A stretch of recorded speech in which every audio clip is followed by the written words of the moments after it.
सुप्रभात बच्चों, कैसे हो तुम सब। संस्कृत की कक्षा में तुम्हारा स्वागत है। बच्चों, आज तुम अपनी पुस्तक संस्कृत सुधा का पाठ 2 पढ़ोगे। आओ पढ़ते हैं पाठ 2। बच्चों, यह है आपका पाठ 2। बच्चों, आपने लास्ट क्लास में सीखा था एषः और एषा का प्रयोग। मैंने आपको बताया था यह सर्वनाम शब्द है और संस्कृत में स्त्रीलिंग के लिए अलग सर्वनाम शब्द और पुल्लिंग के लिए अलग सर्वनाम शब्दों का प्रयोग किया जाता है। यह आप सीख चुके थे। बच्चों, आपने एषः और यह का प्रयोग सीखा था। एषा का अर्थ है यह। आज आप एषः और एषा के साथ सह और सा का प्रयोग भी सीखेंगे, जिसका अर्थ होता है वह। और इसी तरह एषा और एषः और एषा की तरह ही वह सर्वनाम शब्द के लिए भी संस्कृत में अलग अलग शब्द हैं। स्त्रीलिंग के लिए अलग और पुल्लिंग के लिए अलग। आप इसको पाठ में सीखेंगे। और क्या क्या सीखेंगे सब में बच्चों इस पाठ में? आप सीखेंगे सर्वनाम अकारांत। ये अकारांत है क्योंकि इसके पीछे श के पीछे छोटा आ है, इसके बाद विसर्ग है, इसलिए इसको अकारांत कहेंगे। और ये पुल्लिंग शब्द है। अकारांत स्त्री, देखो श के पीछे बड़ा आ है, इसलिए ये आकारांत शब्द हुआ। कैसा शब्द हुआ? आकारांत। आपका यह शब्द भी कैसा हुआ? आकारांत, स्त्रीलिंग शब्द। तो आप अकारांत और आकारांत शब्द सीखेंगे। बच्चों, इसके अलावा आप सीखेंगे इसमें धातु। धातु क्या होती है? बच्चों, आप हिंदी में क्रियाएं पढ़ते हैं ना, पढ़ता है, खाता है, उठता है, बैठता है, सोता है, जाता है, इन्हीं को संस्कृत में धातु कहा जाता है। और एक वचन, द्विवचन, बहुवचन और पुरुष के हिसाब से इनके रूप चलते हैं। आप इस पाठ में धातु रूप प्रथम पुरुष एक वचन सीखेंगे। और बच्चों, इस पाठ में आप अव्यय भी सीखेंगे। आपको हिंदी की कक्षा में बताया गया है जो शब्द वचन, लिंग और काल के अनुसार परिवर्तित नहीं होते उन्हें अव्यय शब्द कहा जाता है। किंतु, परंतु, लेकिन, याद आया ना? उसी तरह यहाँ पर भी अव्यय शब्द है किम, आम। आम मतलब हाँ, हाँ, यस, ठीक है। और किम का क्या। तो आप यहाँ पर सीखेंगे अव्यय शब्द, धातु रूप और सर्वनाम शब्द। आओ चलते हैं पाठ में। एषः कः, ये बच्चा आपको खेलता हुआ दिखाई दे रहा है। कः का अर्थ होता है कौन। देखो बच्चों, यहाँ पर एषः पुल्लिंग है तो कः का भी पुल्लिंग ही प्रयोग किया गया है, ठीक है। मैंने बताया ना कि सर्वनाम स्त्रीलिंग और पुल्लिंग के लिए अलग अलग होते हैं। तो कः का अर्थ हुआ कौन, यह भी तो सर्वनाम हुआ। एषः कः, यह कौन। एषः बालकः, यह लड़का है। बेटा है यहाँ पर छुपा हुआ है। बालकः खेलति, लड़का खेलता है। यहाँ पर खेल धातु है जिसका अर्थ है खेलना। खेल क्रिया है, धातु मतलब समझ लीजिए क्रिया है ना। तो यहाँ खेल धातु है जिसका अर्थ है खेलना। लड़का खेलता है। सह खेलति, अब देखिए यहाँ पर सह का अर्थ है वह खेलता है। इसका अर्थ क्या हुआ? वह खेलता है। आगे देखो, यह भी पुल्लिंग ही है। एषः कः, यह कौन है। एषः छात्रः, यह विद्यार्थी है। छात्रः पठति, विद्यार्थी पढ़ता है। बच्चों, पठति में यहाँ पठ धातु है जिसका अर्थ होता है पढ़ना। और प्रथम पुरुष एक वचन का शब्द बना पठति। छात्रः पठति, विद्यार्थी पढ़ता है। सह पठति, वह पढ़ता है। आपने देखा एषा का अर्थ यह और सह का अर्थ वह पढ़ता है। अगला देखो बच्चों, एषः कः, यह कौन है। एषः अश्वः, यह घोड़ा है। आप सब जानते हैं, पिक्चर में देखकर भी पहचान गए होंगे। और अश्वः धावति, बच्चों धावति शब्द का धातु होती है धाव, जिसका अर्थ होता है दौड़ना। तो यहाँ घोड़ा क्या कर रहा है? दौड़ रहा है। अश्वः धावति, घोड़ा दौड़ता है। सह धावति, वह दौड़ता है। सह धावति, वह दौड़ता है। और नेक्स्ट देखें बच्चों, यहाँ देखो, यहाँ स्त्रीलिंग आ गया है, एषा का। यह कौन है? एषा बालिका, यह लड़की है। आप पहचान गए होंगे ये स्त्रीलिंग सर्वनाम है ना। एषा बालिका, यह लड़की है। और यहाँ देखिए, यह का भी स्त्रीलिंग सर्वनाम है। यहाँ पर कह था और यहाँ पर क्या है, का। अंतर सीखते चलो बच्चों, आगे बहुत काम आएगा ये। एषा बालिका, यह लड़की है। बालिका किम करोति, किम का अर्थ हुआ क्या, और करोति में धातु है क्री, तो क्री का अर्थ होता है करना, है ना। तो बालिका किम करोति, लड़की क्या करती है। बालिका हसती, यहाँ पर हसती का अर्थ होगा हंसना। बालिका लड़की हंसती है या हंस रही है। बच्चों एक बात यहाँ पर विशेष रूप से समझो कि हंसती का अर्थ हंस रही है या हंसती है भी होगा, क्योंकि वर्तमान में क्रिया में आप पढ़ते हैं, वर्तमान काल में आप पढ़ते हैं रहा, रही, रहे या ताती ते। तो हम बालिका क्या कर रही है, बालिका क्या करती है। लड़की हंस रही है या लड़की हंसती है। इसी तरह वह खेल रहा है या वह खेलता है। ठीक है, दोनों ही अर्थ इसका सही होगा। अब यहाँ देखो, लड़की हंस रही है या हंसती है। सा हसती, वह हंसती है या वह हंस रही है, दोनों ही सही होगा। एषः कः, पुल्लिंग आ गया है।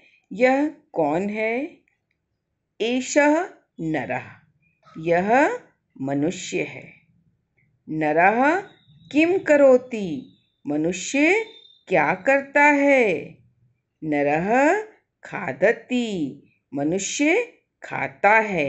बच्चों यहाँ खादति का अर्थ होगा खाना, खा रहा है। ठीक है, खा धातु है जिसका अर्थ होता है खाना।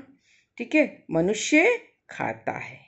सह खादति, वह खाता है या खा रहा है। ओके, आगे देखो, एषा का, यह कौन है। एषा अम्बा, यह माँ है या यह माता है। अम्बा किम करोति, माता क्या कर रही हैं या क्या करती हैं। अम्बा पचती, माता पकाती हैं या पका रही हैं। स पचती, वह पकाती हैं, वह पका रही हैं या पकाती हैं। नेक्स्ट पेज पे देखो बच्चों, एषा का, यह कौन है। एषा अन्वीक्षा, यह अन्वीक्षा है। अन्वीक्षा खेलती, अन्वीक्षा खेल रही है या खेलती है। सा खेलती, वह खेल रही है या खेलती है। आगे देखो, एषः सिंहः, यह शेर है। सिंहः किम करोति, शेर क्या करता है। सिंहः खादति, शेर खाता है या खा रहा है। आपको पीछे बताया था ना, खा धातु है इसमें जिसका अर्थ होता है खाना। तो शेर खा रहा है या खाता है। सह खादति, वह खाता है। आ रहा है समझ में अर्थ ना। आगे देखो, किम अन्वीक्षा नृत्यति, नृत्य धातु है बच्चों इसमें और इसका अर्थ होता है नाचना। नृत्य, नृत्यति का अर्थ होता है नाच रही है या नाचती है। किम अन्वीक्षा नृत्यति, क्या अन्वीक्षा नाच रही है या नाचती है। आम, आम का अर्थ क्या है, हाँ, हाँ, यस, हाँ। स नृत्यति, वह नाच रही है या वह नाचती है। ओके, आगे देखो, एषः बालकः विवेकः, यह बालक विवेक है। विवेकः किम करोति, विवेक क्या कर रहा है या क्या करता है। विवेकः पठति, विवेक पढ़ता है या पढ़ रहा है। सः पठति, वह पढ़ता है या पढ़ रहा है। नेक्स्ट देखो बच्चों, एषा बालिका अन्वीक्षा, यह लड़की अन्वीक्षा है। कौन सी लड़की है? अन्वीक्षा है। अन्वीक्षा किम करोति, अन्वीक्षा क्या करती है। अन्वीक्षा लिखति, अन्वीक्षा लिख रही है या लिखती है। लिख धातु है इसमें बच्चों, और लिखति का अर्थ होता है लिखती है या लिख रही है। सा लिखति, वह लिखती है या लिख रही है। किम विवेकः पिबति, क्या विवेक पीता है। कुछ पी रहा है ना ये, तो कहने किम विवेकः पिबति, क्या विवेक पीता है। आम, हाँ। सह पिबति, वह पीता है या वह पी रहा है। एक ही बात हुई। आशा है बच्चों आपको अनुवाद समझ में आ गया होगा। बच्चों इसके बाद आप वर्ड मीनिंग बुक से ही याद करेंगे और ये अभ्यास कार्य आप पुनः बुक में करेंगे। आओ देखें इन अभ्यास कार्यों को आपको कैसे करना है। बच्चों ये सर्वनाम पद के द्वारा रिक्त स्थानों की पूर्ति कीजिए। सर्वनाम पद के द्वारा, ठीक है। तो इसमें बच्चों आपको सह और स सर्वनाम पद का ही प्रयोग करना है। आओ देखें कैसे इनका प्रयोग करोगे तुम। नरः किम करोति, यहां पर आ गया सह खादति, वह खाता है। ठीक है, आपको यहाँ पर वह शब्द का, वह सर्वनाम के लिए जो संस्कृत शब्द है उसका ही प्रयोग करना है। ठीक है, आगे देखो। अम्बा किम करोति, माँ क्या करती हैं। यहाँ पचती लिखा है तो आपको अम्बा की जगह सर्वनाम शब्द प्रयोग करना है सा, क्योंकि माँ अम्बा जो है स्त्रीलिंग है तो आप स्त्रीलिंग सर्वनाम शब्द का ही प्रयोग करेंगे। यहाँ पर देखिए, विवेकः किम करोति, विवेक क्या करता है। पठति धातु लिखी है, विवेक पुल्लिंग है, इसलिए आपको यहाँ पर सह सर्वनाम शब्द का प्रयोग करना है। इसी तरह देखिए, अन्वीक्षा किम करोति, अन्वीक्षा क्या करती है। लिखति रूप दिया है, सा यहाँ पर होगा। सिंह किम करोति, शेर क्या करता है। खादति, सह खादति। बालिका किम करोति, लड़की क्या करती है। हसती, स्त्रीलिंग शब्द सर्वनाम आएगा सा। आ गई समझ में आपको ये एक्सरसाइज। आइए एक्सरसाइज 2 पर चलते हैं। दिए गए सर्वनाम पद से रिक्त स्थानों की पूर्ति कीजिए। बच्चों यहाँ पर ये जो 2 सर्वनाम दिए हैं ना, एषः और एषा, इनसे ही रिक्त स्थान भरने हैं आपको। इनका अर्थ होता है यह आपको पता है। ठीक है, बालकः पुल्लिंग, एषः। बालिका स्त्रीलिंग है, इसलिए यहाँ पर शब्द क्या होगा, एषा। यस बच्चों, अन्वीक्षा एषा। का स्त्रीलिंग है ये, कौन, एषा। आ गया समझ में। अब देखो एक्सरसाइज 3 में क्या है, निम्नलिखित का परस्पर मेल कीजिए। अर्थात ये जो वाक्य लिखे हैं चित्र के साथ आपको इनका मिलान करना है। मुझे पता है आप यह सब बहुत अच्छे से कर लेंगे। ओके, मैं नेक्स्ट एक्सरसाइज पर आती हूँ। कोष्ठक स्थित धातुओं के उचित रूप से वाक्य पूरा कीजिए। बच्चों ये कोष्ठक में जो ब्रैकेट में आपको धातु दी हुई हैं, इनसे ही आपको वाक्य पूरा करना है।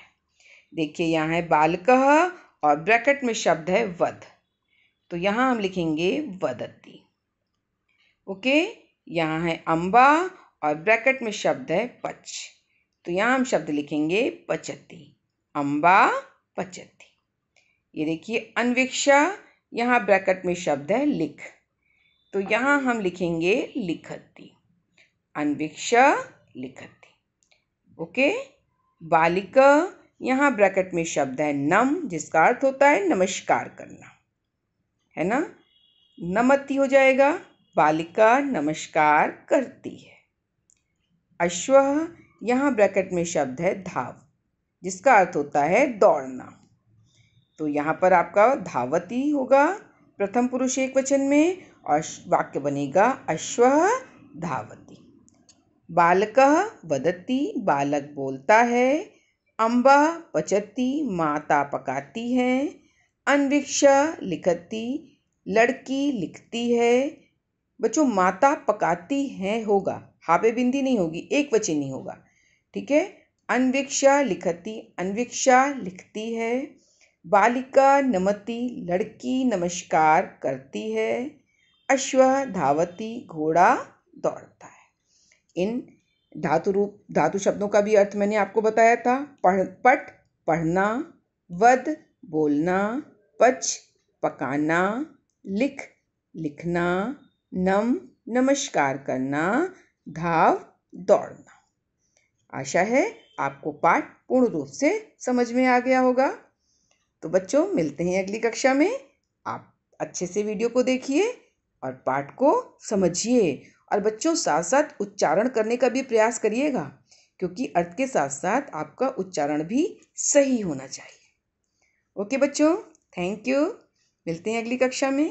तब तक के लिए स्टे सेफ रहो, मस्त रहो और खूब मन लगा के पढ़ो। Okay, bye bye.